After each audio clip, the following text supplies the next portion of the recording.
Halo, perkenalkan nama saya Naomi Simatupang, status bekerja, pekerjaan atau jabatan Officer Project Control Manpower Management di perusahaan PT Freeport Indonesia. Menurut pendapat saya, tidak semua saluran dan produk harus didigitalkan.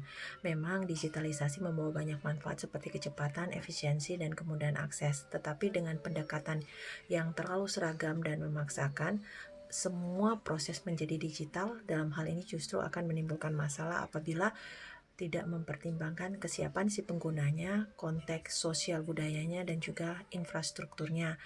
Dengan menggunakan konsep right channeling yang menjadi sangat penting dalam hal ini, yang mana artinya perusahaan perlu memilih saluran komunikasi atau layanan yang paling tepat untuk karakteristik si pelanggannya, jenis produk, dan tujuan bisnis tertentu, di mana tidak semua pelanggan tersebut akan menjadi nyaman atau terbiasa dengan layanan digital, terutama di daerah-daerah yang akses teknologinya masih sangat terbatas.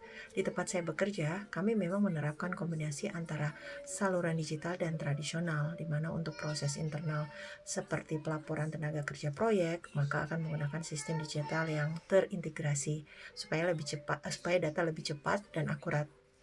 Akan tetapi untuk komunikasi dengan masyarakat lokal, terutama 7 suku, maka tepat menggunakan pendekatan tatap muka karena menjadi lebih efektif di dalam membangun kepercayaan dan untuk dapat memahami kebutuhan mereka secara langsung.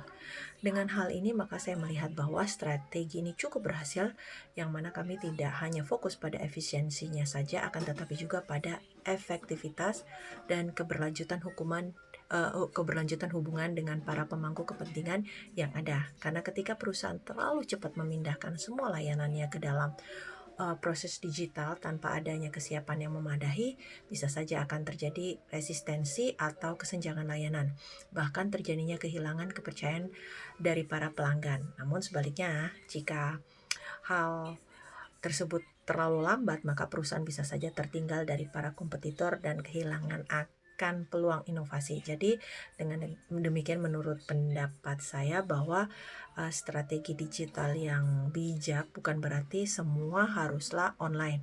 Namun bagaimana perusahaan tersebut mampu di dalam menyesuaikan saluran yang digunakan sesuai dengan kebutuhan pelanggan dan kondisi nyata di lapangan. Karena dengan adanya pendekatan yang fleksibel dan adaptif tersebut, maka akan jauh lebih efektif dalam jangka panjang. Terima kasih, salam Naomi.